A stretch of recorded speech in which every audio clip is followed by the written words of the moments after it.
Hello everyone, doctor आनंद देश Kumar physiotherapist बात कर रहा हूँ। नी रिप्लेसमेंट, घुटने का जो दर्द है उसके बाद जो ऑपरेशन है, इसमें विशेष ख्याल रखना होता है जब भी आप ऑपरेशन के लिए तैयारी करते हैं और अपने आप को ऑपरेट करवा लेते हैं। उसके बाद पोस्ट ऑपरेटिव फिजियोथेरेपी की इम्पोर्टेंस बहुत ज़्यादा होती है। मैं ऐसे बताऊंगा आपको कि जैसे ही आपका गुड्डा ख़राब होता है तो ये एक प्रोसेस है। पहले आपको पेन आती है, पेन के साथ में आपकी लिम्पिंग या चलना आपका मुश्किल हो जाता है। उसके बाद चलना इतना मुश्किल हो जाता है कि आप किसी सहारे के साथ में आ जाते हैं।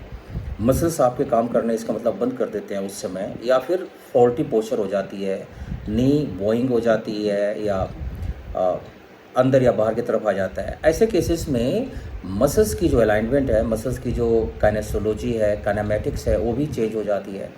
और ये कभी कभार काफ़ी लंबे समय तक चेंज रहता है। लंबे समय तक चेंज रहने का मतलब ये है कि पेशेंट को आज तकलीफ़ हुई तो आज तो ऑपरेशन करवाया नहीं उसने कोई अगले 10 साल या 15 साल या 20 साल के बाद ऑपरेशन करवाया।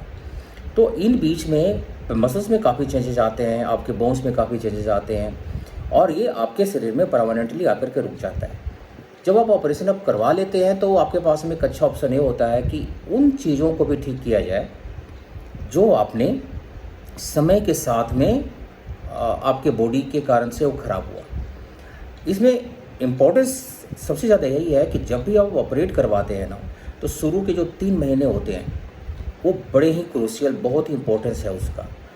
कभी कभार मैक्सिमम टाइम ऑर्थोपेडिशियन रिप्लेसमेंट करने के बाद रिहैबिलिटेशन के लिए भेज देते हैं, रिहैब के लिए भेज देते हैं पेशेंट के पास।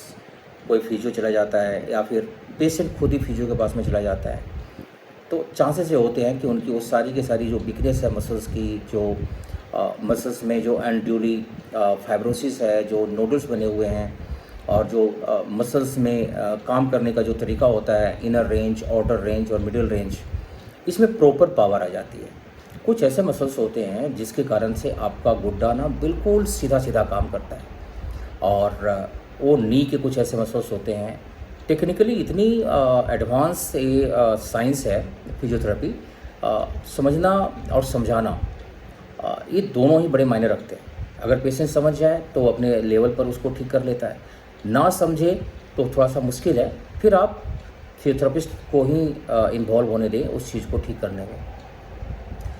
3 महीने बाद आपकी रिव्यू होती है डॉक्टर के साथ में, और वो ये चेक करते हैं कि आपका जो नी रिप्लेसमेंट हमने किया वो कितना बेहतर काम कर रहा है।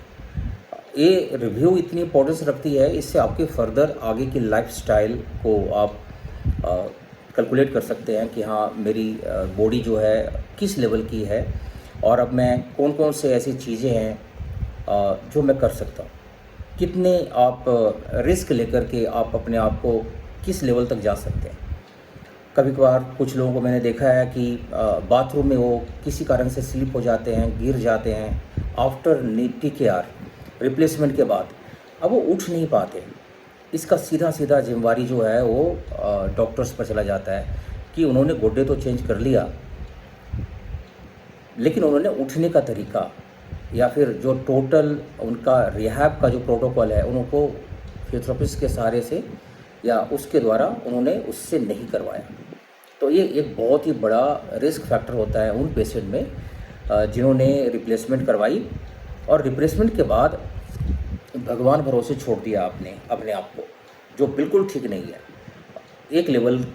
एक समय आता है ऐसा जब आपको बहुत सारी चीज़ें ऐसा फील होता है कि शायद मैं इसको इम्प्रूव कर देता, तो वो टाइम होता है जब आप ऑपरेशन करवाते हैं। तो जो भी लोग मेरे को सुन रहे हैं इस समय में, अगर आपको रिप्लेसमेंट करवानी है या रिप्लेसमेंट करवा चुके हैं या रिप्लेसमेंट के लिए सोच रहे हैं, तो आप फिजियोथेरेपी को ना ज़रूर अपनाएं। और ये कोई ज़रूरी नहीं है कि आपको हमेशा किसी के पास में जाकर कहीं फिजियोथेरेपी करनी होती है। आप चाहें तो फिजियोथेरेपिस्ट को अपने घर में बुला सकते हैं। प्रॉपर क्वालिफाइड फिजियोथेरेपिस्ट को बुलाएं। और फिजियोथेरेपिस्ट को मैं बार बार बोलता हूँ कि किसी सिंगल फिजियोथेरेपिस्ट जो अनएक्सपीरियंस्ड है, जिसके पास में 4-6 महीने का, साल का एक्सपीरियंस है, ऐसे फिजियोथेरेपिस्ट के पास में कोई ना कोई सीनियर या कोई ऑर्थोपेडिशियन या उससे रिलेटेड, सर्जन रिलेटेड उनके पास में बैकअप होनी चाहिए, ताकि वो समझ पाए इस बात को कि अगर कोई भी दिक्कत आती है इन प्रोसेस पेशेंट को ठीक करते समय, ट्रीटमेंट देते समय, तो कम से कम बात तो कर पाए कि इस पेशेंट में इसके बाद, इस लेवल के बाद में कोई इम्प्रूवमेंट नहीं हो रही है, तो हम इसमें क्या क्या कर सकते हैं। तो ज़रूर इस चीज़ को अपनाएं और कोशिश करें कि टोटल रिहैबिलिटेशन हो। जब भी आप घुटने चेंज करवाएं तो आप वो सारे पैरामीटर्स को रखें जो इमरजेंसी आने पर एक आदमी कहीं गिर सकता है तो क्या वो खुद से उठ जाए, क्या आप किसी ऐसे आदमी को बचाना चाहते हैं जो गिर रहा हो, तो आप क्या उसमें सक्षम हैं, आप ड्राइविंग कर सकते हैं या नहीं, स्टेयर क्लाइंबिंग कर सकते हैं या नहीं, समय आने पर स्विमिंग कर सकते हैं या नहीं। तो इन चीज़ों को भी ध्यान में रख कर के ही अपना रिहैबिलिटेशन करवाएं और इन चीज़ों को इम्प्रूव करने की कोशिश करें। बहुत सारी चीज़ें हैं बताने को इसमें, किसी और टॉपिक में इसको मैं कवर करूँगा। Thank you very much.